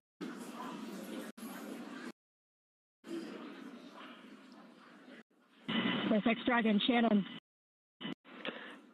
SpaceX copy, Shannon. And that call out there for Shannon, and that is the call out for Shannon, Ireland, which is the final abort stage for the second stage off the coast of Ireland. Standing by for a second engine cutoff. Impact shutdown.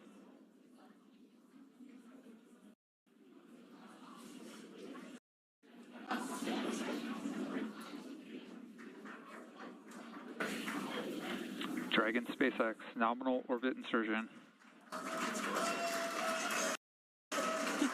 And there we heard confirmation Launch escape system disarmed. Good confirmation of orbital insertion. Crew-10 is now well on their way to the International Space Station following a 9.5-minute flight uphill. Now, the second stage is preparing for Dragon separation here, which should happen shortly, in about 10-15 seconds is what we're expecting. Now we're preparing for stabilizing the second stage so that we can have a smooth separation. And there you can see on the left-hand side of your screen, the crowd is going wild. There on your screen you can see that Dragon separation, that second stage making its way, and Dragon is now flying free. 10 minutes into today's flight, that was about a minute after we had that second engine cutoff and orbital insertion. And it looks like a good separation, good rates. Dragon now flying free. And there on the right-hand side of your screen, you can see some first images of Crew-10 inside the Dragon Endurance spacecraft as they're now successfully in orbit. Dragon, SpaceX, Chief Engineer on Countdown 1. On behalf of the entire Falcon team, we thank you for flying with Falcon and wish you a great mission. Over to LD. It was an honor flying with you this evening. We wish you well on your journey and give Crew-9 our best. Thank you for flying SpaceX.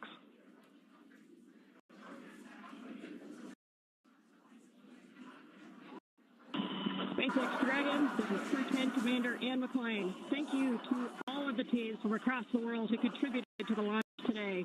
Spaceflight is tough, but humans are tougher. Days like today are made possible only when people choose to do the harder right over the easier wrong. Build relationships, choose cooperation, and believe in the inherent goodness of all people across the world. To my family and friends, without you, I would not be here. Explore boldly, live gracefully, go Crew-10. And over to pilot Nichole Ayers.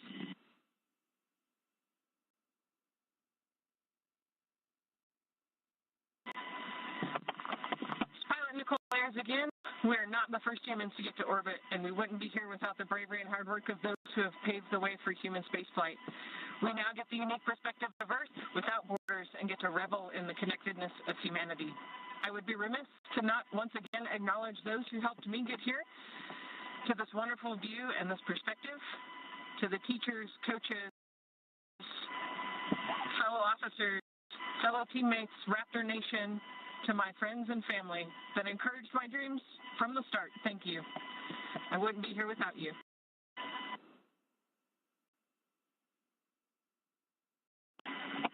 This is Mission Specialist Takuya Onishi. I want to say a huge thank you to NASA and SpaceX, especially the Falcon 9 team for the successful launch, and we are looking forward to a smooth ride to the International Space Station. 日本の皆さん、たくさんの応援ありがとうございます。9年ぶりの無重力の感覚をかみしめてます。これから先の ISS への宇宙の旅、楽しんでいきたいと思います。I'll now hand the mic over to Mission Specialist Kirill. Thanks a lot to NASA and SpaceX for this wonderful ride, and I want to say a couple of words in Russian. Пользуясь такой чудесной возможностью, хочу поздравить с 65-летием со дня начала подготовки первого отряда. И также хочу сказать спасибо большое за те знания и жизненный опыт, который мной были получены в всех стенах для того, чтобы выполнить этот полет. А также спасибо школе номер 14 города Назарова, Ульяновскому высшему авиационному училищу гражданской авиации и авиакомпании МКАР и Нордвин, где я начинал свой путь в небо. И, конечно же, спасибо большое семье и за поддержку.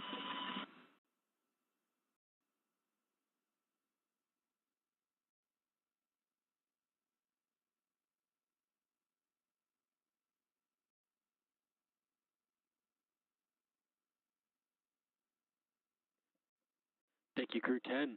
At this time, I can report nominal dehumidifier activation and service section Draco checkouts. SpaceX Dragon, copies.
And such great words from Crew-10 as well as the core here in Hawthorne and Mission Control. We also got confirmation that the nose cone deploy is underway. The 6 hooks that hold the nose cone in place during the launch and ascent portions have to retract, and then the nose cone will be able to start to swing open and deploy. Now, this uncovers a number of critical systems for the flight up to the space station, including the forward bulkhead thrusters and the docking hatch.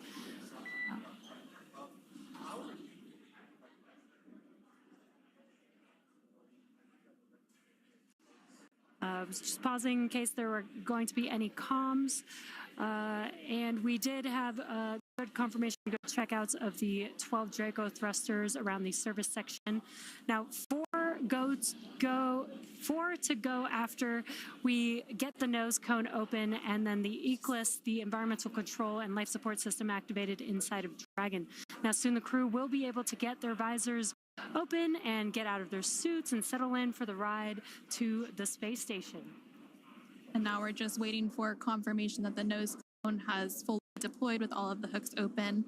But just to recap a little bit, we did have a successful liftoff of Crew-10 about 18 minutes ago at 7:03 p.m. Eastern, 4:03 p.m. Pacific.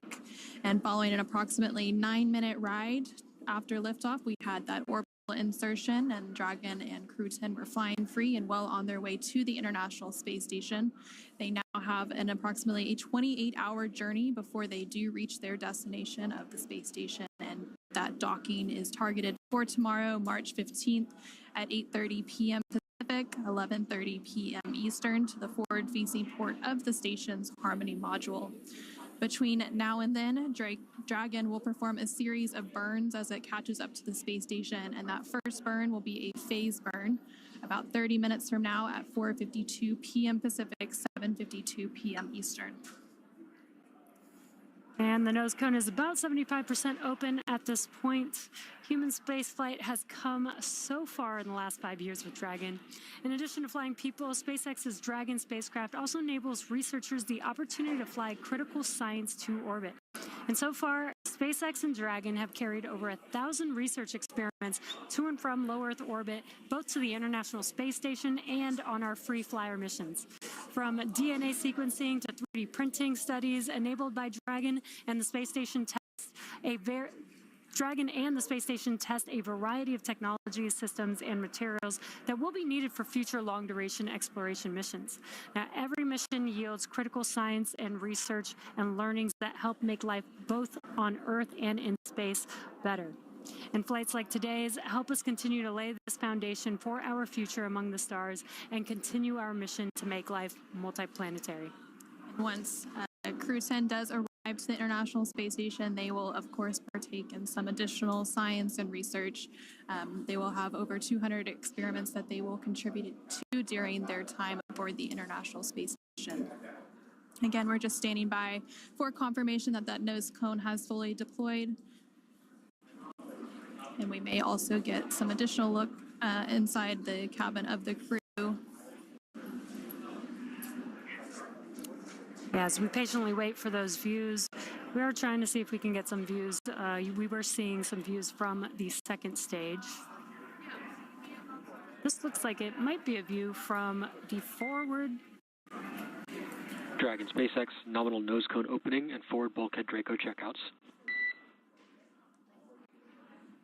SpaceX Dragon copies and confirm nominal ECLIS activation and go for visors. And there we heard confirmation that the nose cone has fully deployed and the crew is now able to lift their visors. And there again, we're seeing some views inside the Dragon Endurance spacecraft with Crew-10 on their way to the International Space Station. Affirm, you are go to open visors. Copy. Great calls there. They're going to open visors, which means that shortly they'll also be able to get out of their suits and get comfortable for the entire ride on Dragon to the International Space Station. And from left to right on your screen, there's Roscosmos cosmonaut Kirill Peskov, NASA astronaut Nichole, Ayers, NASA astronaut Ian McClain, and then far on the right-hand side of your screen is JAXA astronaut Takuya Onishi. And there you could see that they are in microgravity as their tablets are floating around there.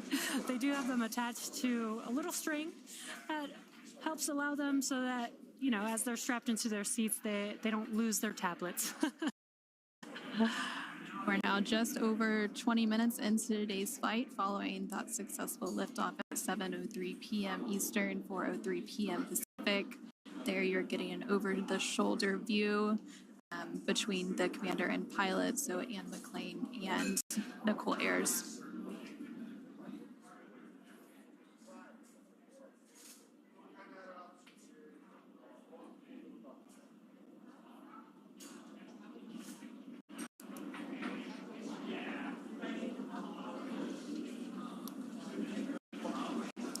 If you're just now joining us, you are watching live Crew-10 out in space in the Dragon vehicle. They lifted off from Space Launch Complex 39A at 7:03 p.m. Eastern Time. Dragon SpaceX, there are about 3 minutes remaining in the current ground station pass.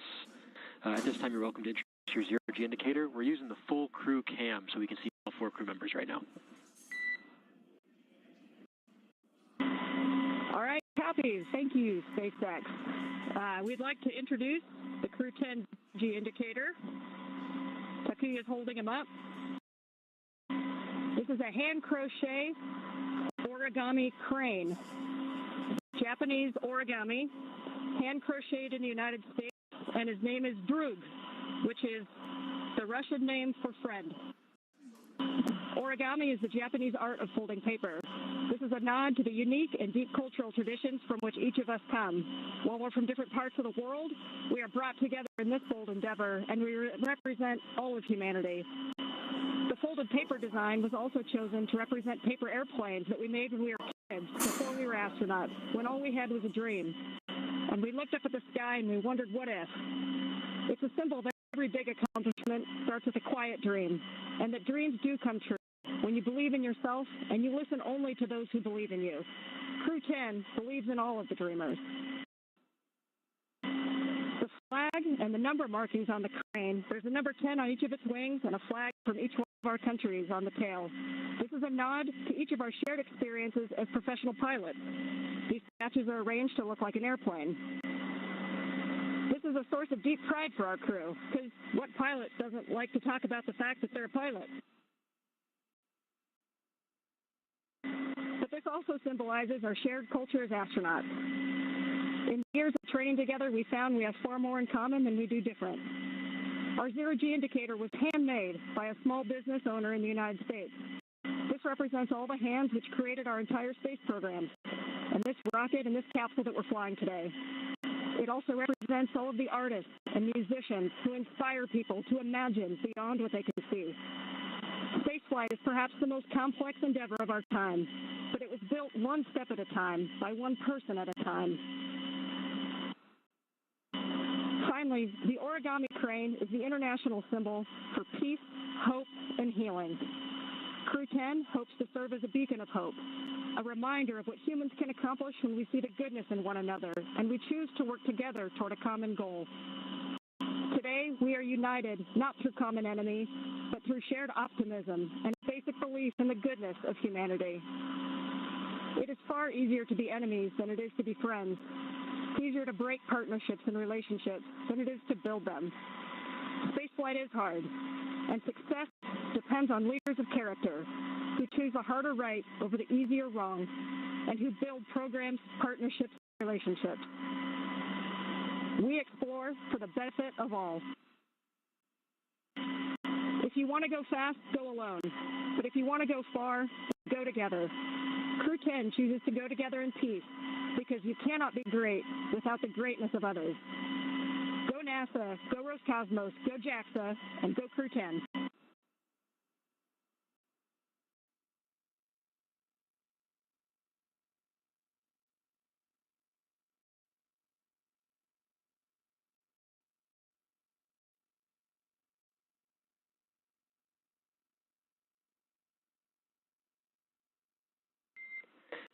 Dragon SpaceX, we really appreciate those words, Ann. Thanks for introducing.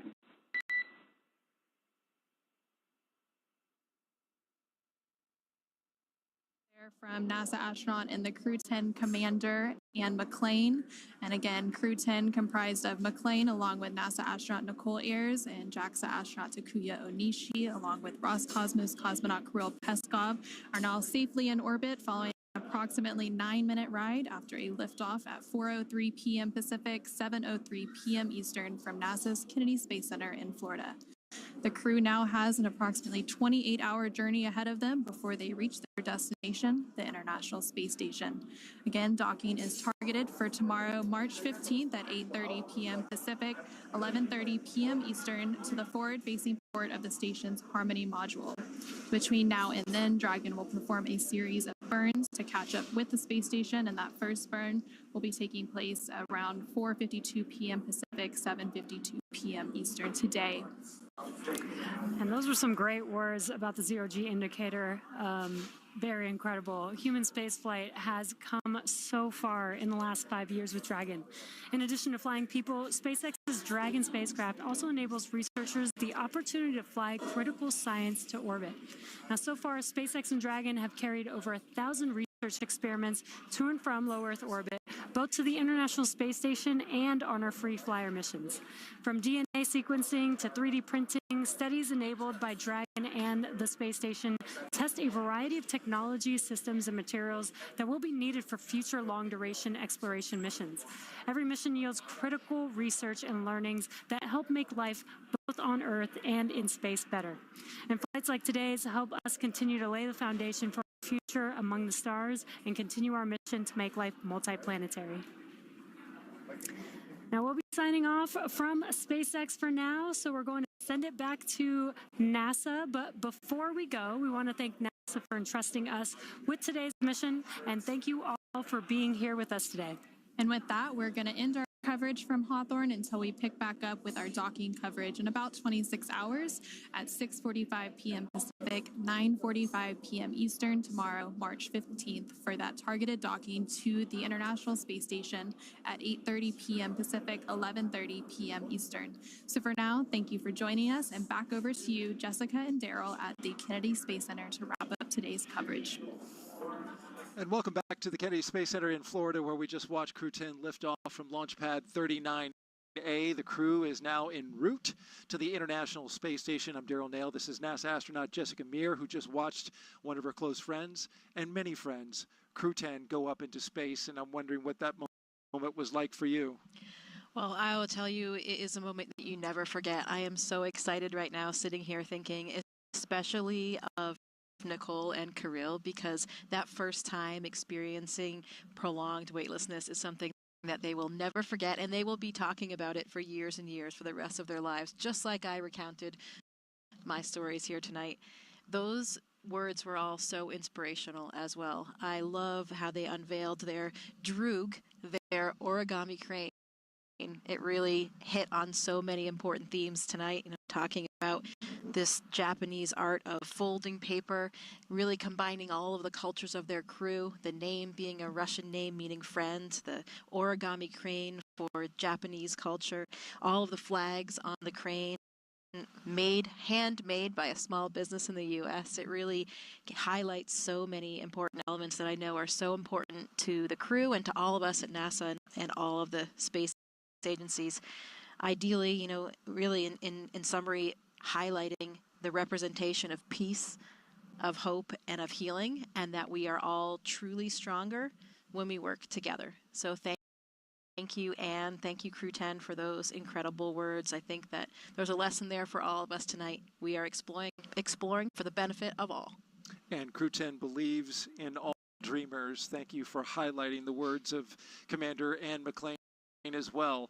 Crew-10 will become part of Expedition 73, briefly with 72, but then 73 when they arrive on the space station. NASA's Megan Cruz joins us now with Megan Everett, Deputy Chief Scientist of the International Space Station. That's right, two Megans here. And I want to talk to you about, we obviously have another crew en route to the space station. How is the research that's done on the ISS different from other research at NASA? Yes, well, first, thank you for having me. It's always my pleasure, and I'm very grateful to get to talk about science in space. And so, like you said, the space station is a national laboratory, and it allows us to look at things in microgravity for extended periods of time. We can put things on the outside of the space station where they experience extreme temperature changes and exposure to radiation in that extreme environment. And we also get these very unique perspectives of the Earth's surface. And so together, these things allow us to look at things like theories in quantum physics and answer questions that we can't answer with laboratories on Earth. We can look at human health and how that we can get astronauts to explore beyond low Earth orbit, as well as promote human health and answer questions related to diseases that we can't do on Earth. And it also allows us to expand commercialization in low Earth orbit by some of our in-space manufacturing. And in addition to this, it's just this really cool collaboration of international partners and scientific cooperation that we see on the space station. Yeah, obviously a unique platform, and we do all that we can to really utilize it. So how does what we learn on the space station help us here on Earth? Can you give us some examples about that? Yes, I love that question because one of NASA's big mission objectives is to figure out how we can do science in space to promote human health here on Earth. And one of the things we've been really successful with on ISS is looking at stem cell research and organelles and how those relate to specific diseases like cancer. And we also look at protein crystallization, and so we can grow very uniform crystals in space better than we can on Earth. And these crystals are really important in pharmaceutical drug development. So together we can look at disease progression and how we can better treat those diseases with new pharmaceuticals in space. That's great. You did also mention human health and researching, what it could mean if we go farther and farther into the universe. How are we doing on that research? What are we learning? So we've used ISS as a test bed for exploration beyond low Earth orbit for a long time, and we continue to use that, and we will through end of station. And some of the specific things that we look at are how the human responds to long duration exposure to gravity. So we look at exercise countermeasures, at how we can maintain muscle and bone strength. We look at things like food systems for how we keep crew healthy for long periods of time. We have a very robust plant growth program, so we try to optimize crop output by changing things like soil and water exposure to those plants. And we need life support systems for our crew to live in space for long periods of time, so we have a lot of